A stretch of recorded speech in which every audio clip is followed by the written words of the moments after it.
everyone, welcome to today's episode of Law and Life Matters with South African Black Women in Law. I am your host, Nthabiseng Motsie, and today I am joined by MthobisI Mthimkulu. Thanks for having me. It's such a pleasant pleasure being here.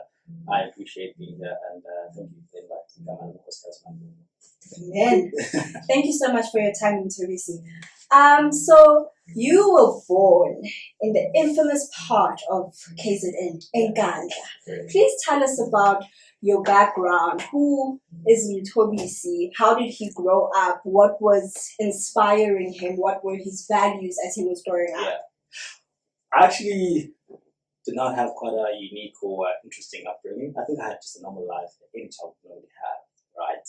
I was actually born in the infamous part of KZN, the rural part of KZN, and where I actually grew up, it's pretty much quite rural, where you find there's no water and electricity.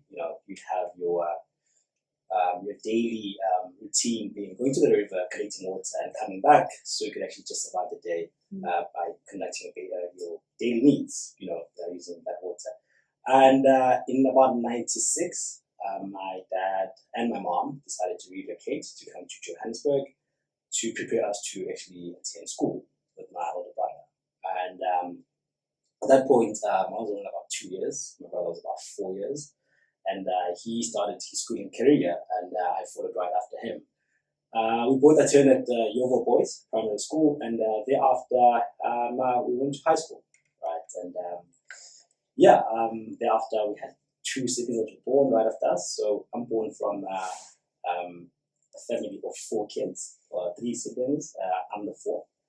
And I actually had an animal upbringing as a child. And I think there's nothing much to it besides just that. So let's talk about MthobisI in school. What kind of student or rather pupil were you? Who was MthobisI at school? I was not a very normal child, right? I was quite naughty in primary especially.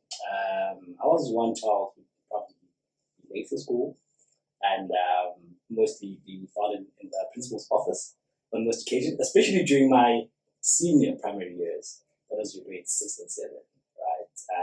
That is not one of the best years where I could actually was in my best behavior, but quite naughty. But my naughtiness did not cause much harm to anybody. I guess it was just me just growing up as a child and trying to explore certain things, which some backfired and got me into a big trouble with my parents, but no harm or much harm was never done. And moving up to high school, got to high school at King Edward, and had a very interesting high school career. It was quite a great school to be at. Played a huge amount of sports and participated in a great deal of all other activities. And got to matric, and my academics were quite on par, quite good, I would say. And at some point, I remember I was probably in the top 2 with performance, and when teachers would actually, or educators would actually think of who's going to probably represent the school based on national level, what things with me academically. But my matric exam came, and I think I had actually encapsulated it in my mind that, well, I'm really going to study, I'm also going to pass. And wrote the exams, and thought to myself, I've passed, I'm all good.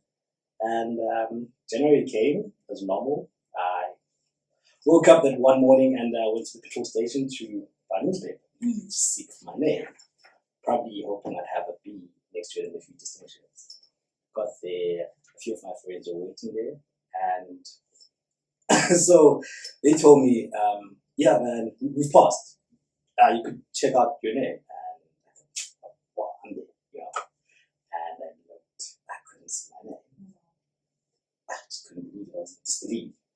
And I saw Mthim. Mthim was sitting right in front of me in the exam room, and there was MthobisI behind me. So it was Mthimkulu on the paper. What's going on? This must be a mistake. It must definitely be a mistake, right? So there's no way I failed my matric. And my dad bought another newspaper because I was at work at the time, and he said, just go back home. Don't do anything stupid. Just go back home. It's fine. It's okay. It's all right. Yeah, I just couldn't believe it. But so I had failed my matric. Got back home. My dad was like, "It's okay. It's fine. You go back to school. You're only 18. You have a whole life ahead of you. There's no rush. So go back to school. We're here. We're going to support you." And they're very supportive. You know, they were super, super supportive, and I'm so grateful to actually have parents and siblings that I have. You know, and went back to school, and I actually got distinctions that I've been anticipating to get. You know, got 5 distinctions, and enrolled my LB right after that. Okay, so just to backtrack a little bit, so you came from being a naughty kid in school, in primary school, and then you go to King Edward, which is a boys' school. Correct. And I mean, from what I know, my brother also went to a boys' school, and it's very disciplined. And you sound like that kind of put you in that place to be disciplined, and then you're doing so well academically, and then in matric you hit with failure. Let's talk about failure. I know you had great support, but how did it feel for you? How did you work through that for yourself? How did you work through the failure for yourself? Well, more than anything, it was embarrassing, right? It was heartbreaking for more than anything. I think it actually hurt my parents more than it actually hurt me, you know. And I'm one who actually hates disappointing myself, and I felt that I'd really disappointed myself, right? Because I set goals to myself, and for lack of a better word, I smashed my goals that I set. And it was when it happened and the realization that came that I actually failed, and I need to sort out the failure so I'll be able to actually proceed with my life. Because if I just decided to sort of give up, that would have been probably the end of it, right? So what actually mattered to me the most was, what am I going to be like in the next 10 years if I just decide to let everything go? So that's what mattered to me the most, and I thought I need to do what's right and for myself, go back to school and deal with the failure and handle it, because that was only a year that I just had to deal with the failure for. And that was basically it. But it was not an easy thing to handle, I must say, you know, because a lot of things and a lot of emotions go through your mind, and you don't know what to think, how to feel, but having the best support is really one of the best things, you know, that actually kept me going, and knowing what I really want for myself, you know, knowing that I want to go into law school, study law, after practice as an advocate. Wow. Yeah. I have to commend like your focus, because I don't think I was that focused when I was in matric. I had absolutely no idea what I wanted to do, and I'm not sure that I would have had the same courage as you to be like, you know what, I failed, but there's a goal. So I think it's such an important message to send out, that it's so important, yes, to have good support, but also to really know what it is you want to do. And I think sometimes we think it's impossible to already know who you are and know where you want to go, when you're showing that you knew at that age and you went for it. So I have to commend all of that bravery, because I don't know that I would have been that courageous. So you say you knew that you wanted to enroll for your LLB. At which point did you know that that's the route you wanted to take? When I got to matric, I've always wanted to be an accountant, right? For the longest time, I had the goal and dream of being an accountant, because I'd normally drive my dad. I could not drive at the time, but drive my dad past Bank City, which is FNB, the head office. And I'd see the surroundings of it, and I could just imagine that it's the financial aspects that got this place where it is right now. And I want to contribute to making this place what it is and more, right? And one way that I had imagined of contributing to it was being an accountant, right? And hopefully contributing to FNB. And got to matric, I was like, no, accounting is definitely not for me. I hate numbers. I'm not good at numbers. So I'm going to just shift my roots and try to find something else which is more aligned with what I might enjoy, which is obviously speaking and presenting, and sort of like tried finding a few things that I liked. I liked fashion at the time. I liked law at the time, and what made it easy for me to lean towards law was because my neighbor was a very junior and young attorney. Right, she was female, and I actually saw how well she was doing for herself, and that drew my attention to the legal profession. And I actually worked with her for a good 2 weeks during recess in high school, during winter recess. And right after that, I had decided I just want to practice law, but just not be an attorney. Well, not take that attorney route. I'd like to take that advocacy route. Okay. Yeah. So, what did you know about the law, though? Because I found myself, when we're trying to decide, what am I going to study? I want to be a lawyer. I'm like, a lawyer, and wow, I had no idea what it actually meant to be an actual either attorney, advocate. I didn't know there was a difference between those two things. I had no idea what it meant to. I thought the law was about people that go to jail. If I'm very honest, I don't know about criminals. You can bail out criminals, and that's as far as I understood. So, what did you understand about the law? Well, I think for most of us, from a young age, that's what you think. People know lawyers to be some people that lie, get people out of trouble, But for the longest time, I had thought that. I thought, gee, I'm going to be a lawyer. What am I going to do? Practice criminal law? I don't want to do that, right? So, with me being exposed to this one attorney, which actually exposed me to a whole lot of ranges of the practice of law, which was first part of it was commercial law and corporate law. And I figured, wow, there's actually more to law than just criminal law. And also how entities operate within the scope of the law, and how each and everything in life incorporates law.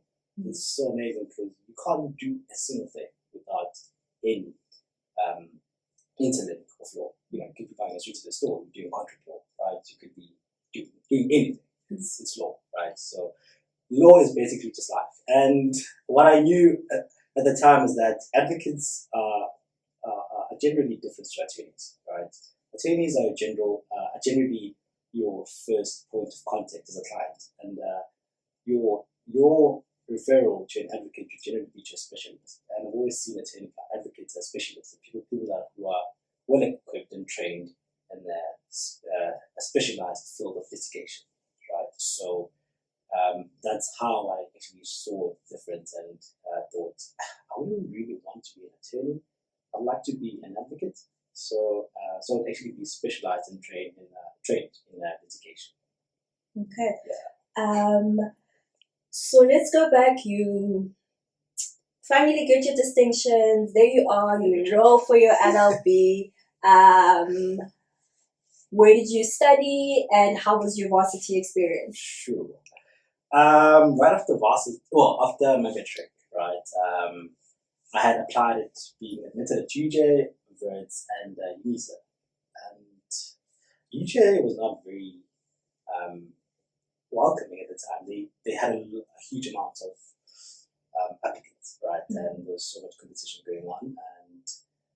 And due to space constraints, I was not admitted at UJ. Then I just decided to go to UNISA, right? And at the time at UNISA, it was very flexible. It was very easy for you to actually lose focus because you're so independent and you're studying on your own. And you do go to campus and meet up with your fellow students, but it's not as strict or as similar as if you're a full-time student at a traditional university. So it was quite difficult studying at UNISA, I must say. But if I could do it again, I'd definitely do it again because I enjoyed my years of studying at UNISA. Enrolled in 2015, and right after that, I actually studied for a good 4 years and completed in record time and graduated in 2019.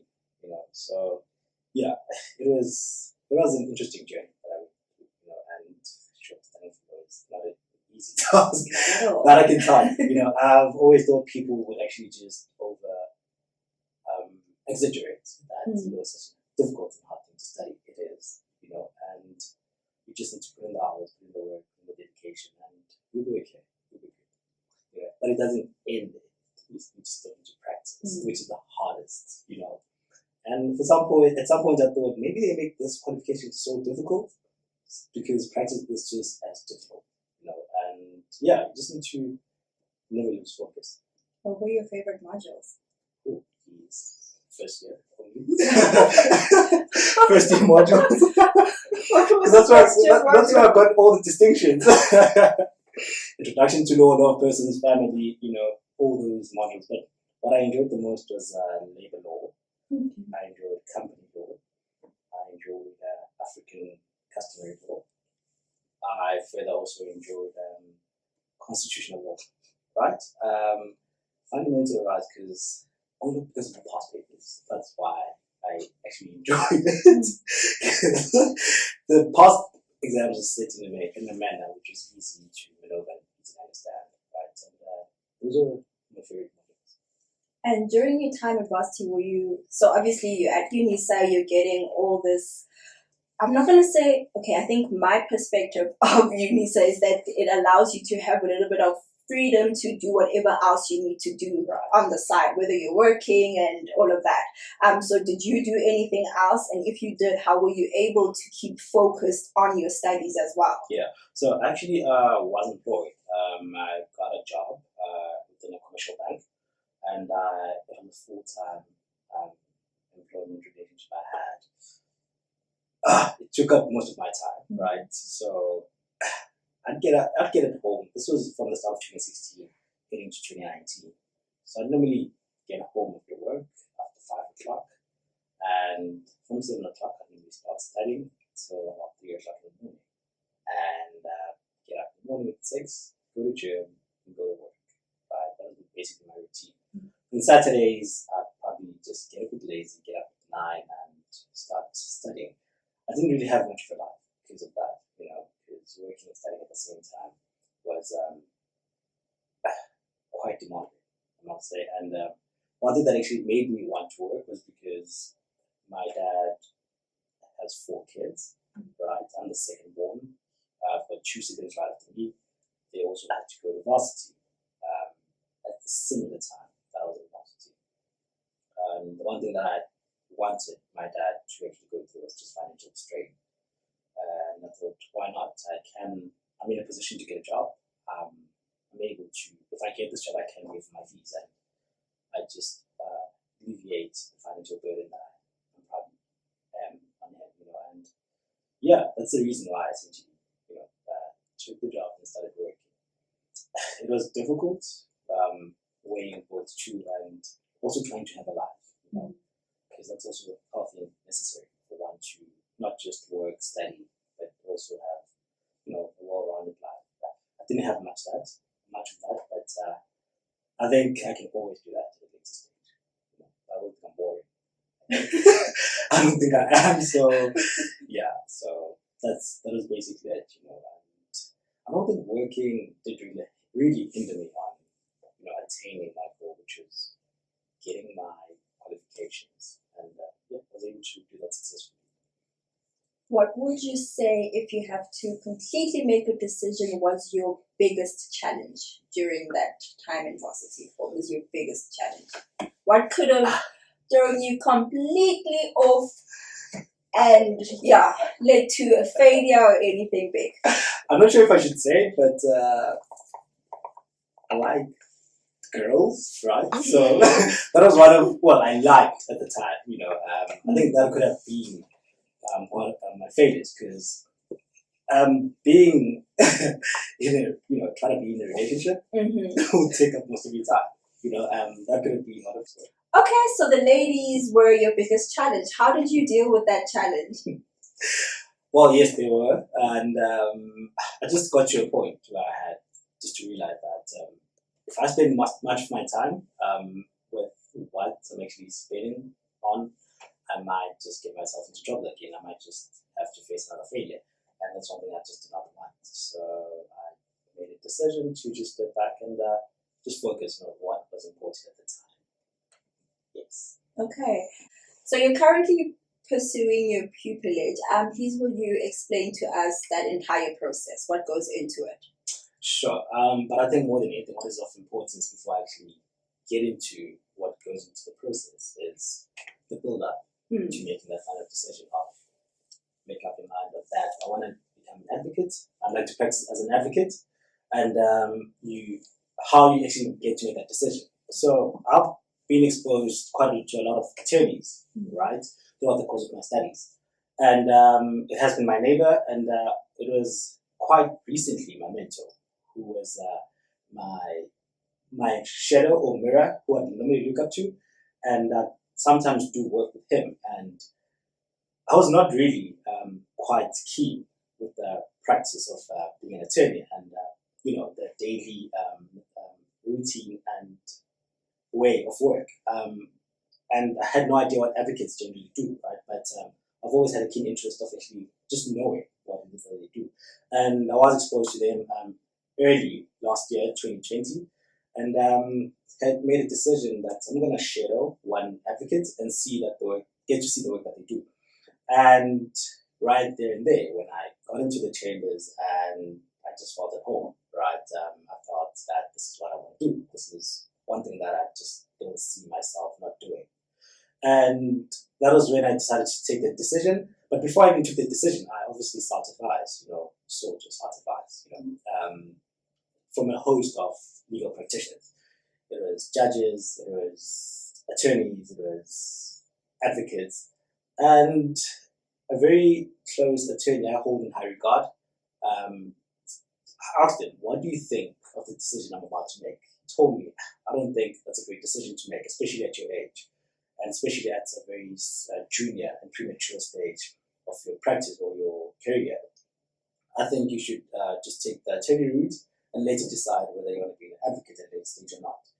And I asked him why. He painted me a picture and said, you 25 at the time, and you have never been an attorney. You basically don't know what goes into being an attorney and what goes into an attorney deciding why he wants to brief counsel or an advocate.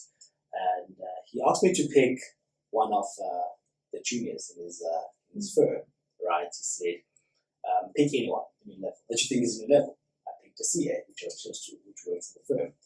And he said, do you think that CA would actually brief you as an advocate? And he said, do you think, pick another person. I picked another person. I picked an associate. He said, do you think that associate would actually brief you as an advocate? And I'm like, yeah, well, that's quite an important question. And he said to me, for a fact, I can tell you, I'm not going to brief you. Yes, I agree. I hold you in close regard, but I will never brief you as a junior. You're way too junior for me, and I'll never brief you. And that took me aback, and it made it would do that to me too. It made me want to really think about the decision of whether I really want to be an advocate or not.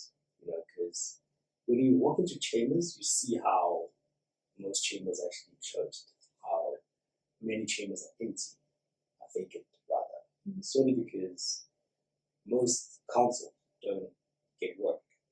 Most counsels go 3 months without getting a brief, and the profession or rather the practice dries up, and there's not much security into going to being an advocate because there's so much risk, and it could easily work or it could not easily work out.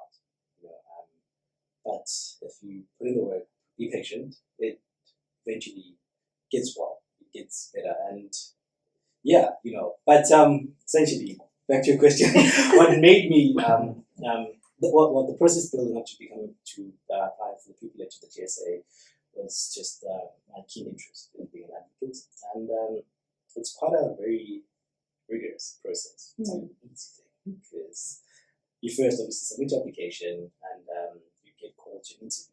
Sorry, just to interrupt you there. When you say submit your application, what goes into this application? Sure. So it's generally an application to be admitted into the Pupilage program. Okay. Right. So it's your reference letters, your academic record, your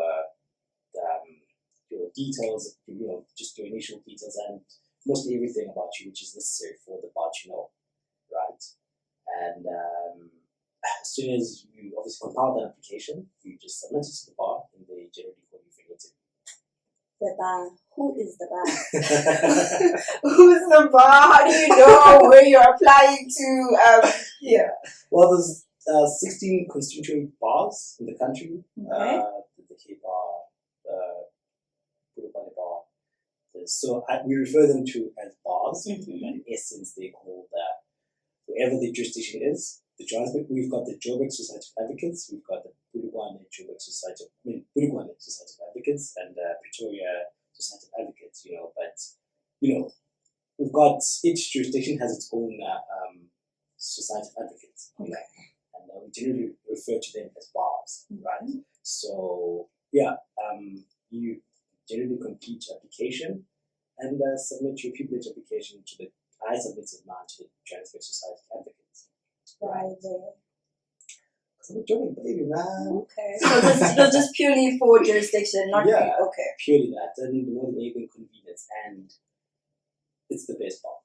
Okay. In the country, it's the best bar in the southern hemisphere. That's the reason why I chose to apply for the privilege of the Johannesburg Society of Advocates, and that's the reason why, and just the practice and how well the advocates there do, and the schooling that they give, the training they give, it's the best, so that's the reason why I had applied to them. But and a whole lot goes into you putting that application together, submitting it to the Joburg bar, thereafter you being called for an interview. Once you called in for the interview, it's quite daunting because you're obviously nervous that you've been called in for an interview, and you walk into the boardroom. There's about senior, medium junior, senior juniors rather, advocates. There's junior advocates, about 12 people interviewing you, and you walk in there. They ask you a whole lot of questions. Some you expected, some you did not expect, and they consider a whole lot of things. It's not only about your academics. It's not only about where you've previously practiced, or you've previously been exposed to. It's a whole lot of things they consider. Your well-roundedness as a human being. They consider a host of things, but more predominantly, your academics should be on path. Your exposure to the legal profession must be there, right? It's one of the few things that they consider. And I think I was fortunate enough, and I met the criteria, and I was admitted into the pupilage program, and it's quite long. Do you remember the toughest question you were asked in that interview?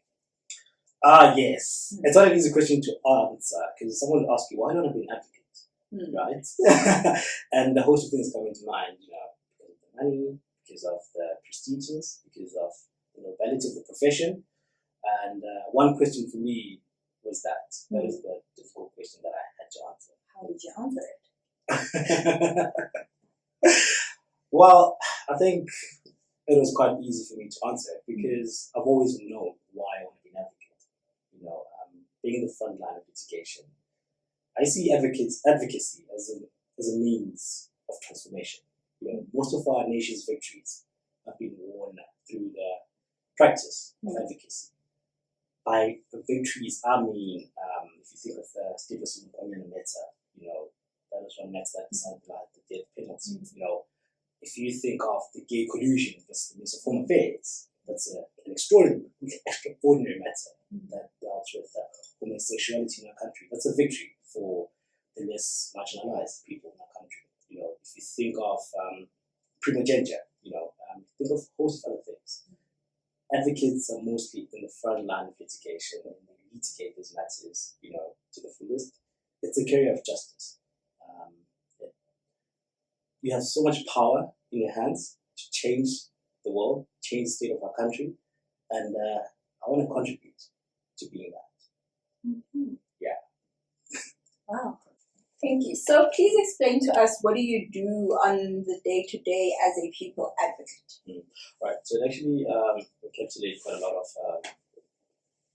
it actually encapsulates quite a lot that you need to get through it on a day, right? So it's a lot of reading, a lot of research, a lot of drafting, but it's essentially what it is that you're required to do is, firstly, attend lectures, which are provided by the joint society of advocates. So you attend, mostly lectures are in the morning or in the afternoon, right? So that's what we essentially do, and there's a curriculum that is carried out to successfully train you as an advocate.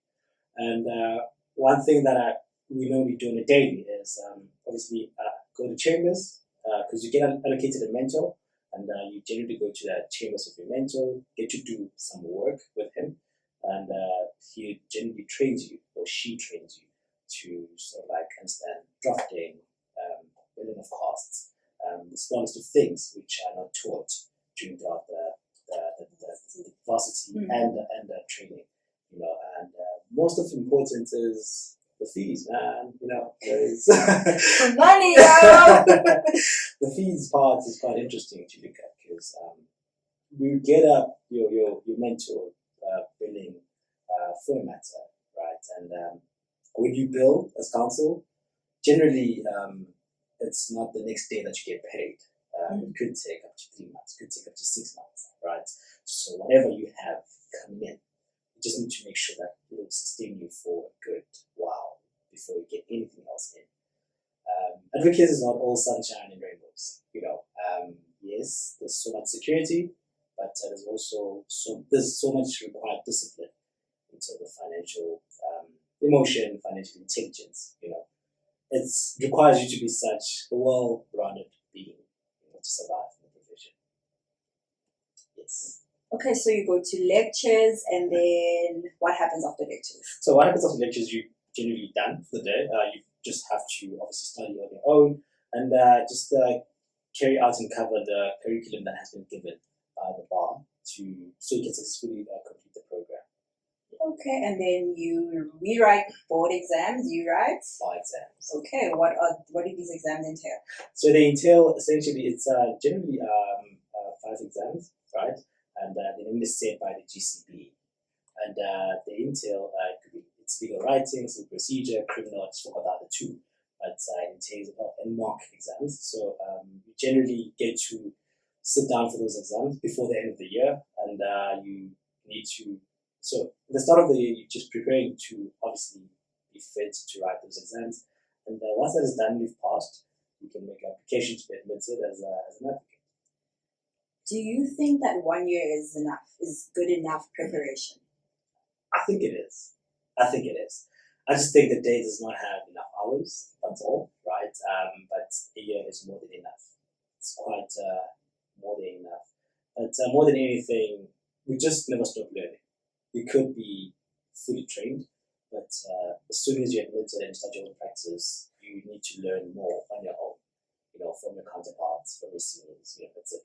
So the privilege will give you the foundation, but it's solely up on you to further equip yourself a little more. But I think a year is quite sufficient. Okay, so you are 6 months in. Yes. You're 6 months in. What's been the most important lesson that's been carrying you through the process right now? It's the end goal, right? So it's the end goal, just realizing and knowing that at the end of it all, it's going to be worth it. It's going to be worth it, and you can't drop the ball now, because if you do, you might just regret it. So it's just that. Yeah. What would you like to specialize in? Do you want to, or you would have to? My mentor, he's an attorney. He, right after I did my LLB, I was like, "Can I do attorneys at your firm?" He was like, "No, go do your master's." And I was like, "Sure, I'll do that." And did my master's at UJ at 2020 in corporate law. Right. The only reason I chose corporate law is because undergrad LLB did not expose me much to the full aspects of corporate law or company law. And doing my master's just gave me a full and broad scale of corporate law, and quite grateful to my mentor for even suggesting that I do my master's. So yes, I'd love to specialize in corporate, commercial, labor, and general civil litigation. Okay, and you keep mentioning, for me, the whole time you're speaking, it's a lot. I'm hearing a lot of focus, a lot of really understanding who you are, where you need to go. So let's say the next 5 years, where do you see yourself? I think in the next 5 years, I just want to be, we've contributed so much to the legal fraternity, right? I it would have made a difference, right? So, and just not really survive practice, but be successful in the practice as well. Okay. Please will you give aspiring legal practitioners some advice?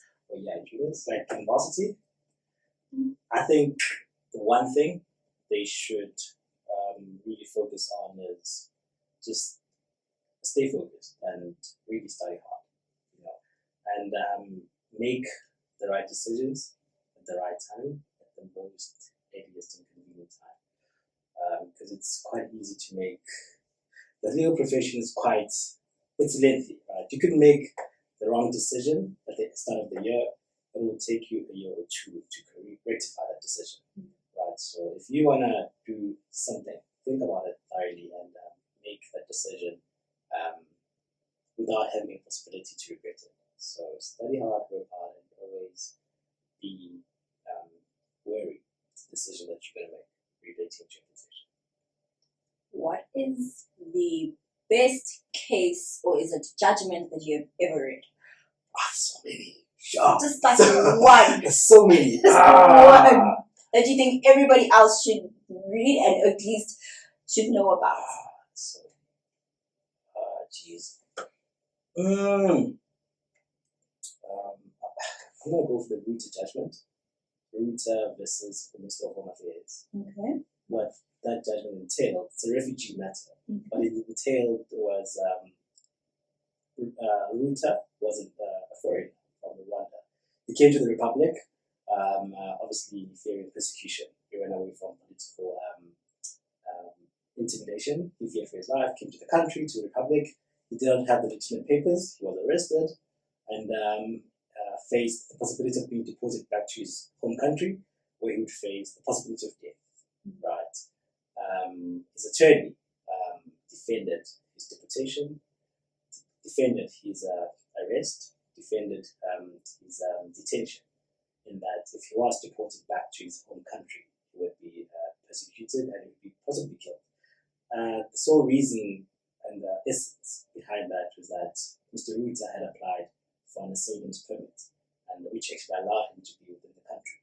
And he had actually unveiled the intention to apply for asylum, but let me start over. So at the time of his arrest, he had not been issued the permit. Yes. And when he was arrested, he unveiled the intention to apply for an asylum seeker's permit. And the Minister of Home Affairs denied him that. Thereafter, the matter was taken to the High Court, went to the SCA, and went to the Crown Court, and the Crown Court declared how that as soon as a foreigner who fears persecution or is seeking asylum faces his intention to apply for asylum seeker's permit, he should be granted that right and not be deported. So that judgment for me is one of the most richest judgments we have.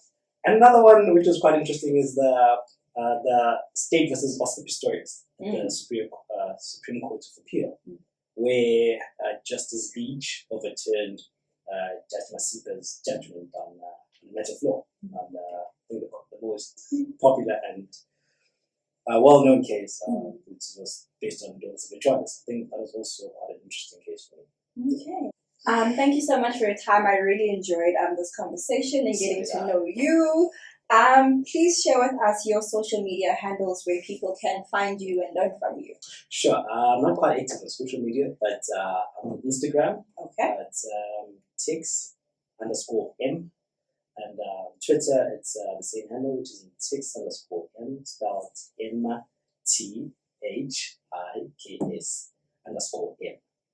Those are the two platforms. Okay. Yeah. Thank you.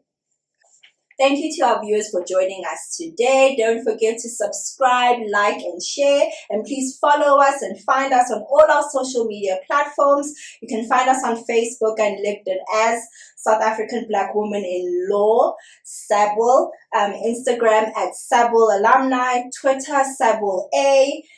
Thank you. See you next time.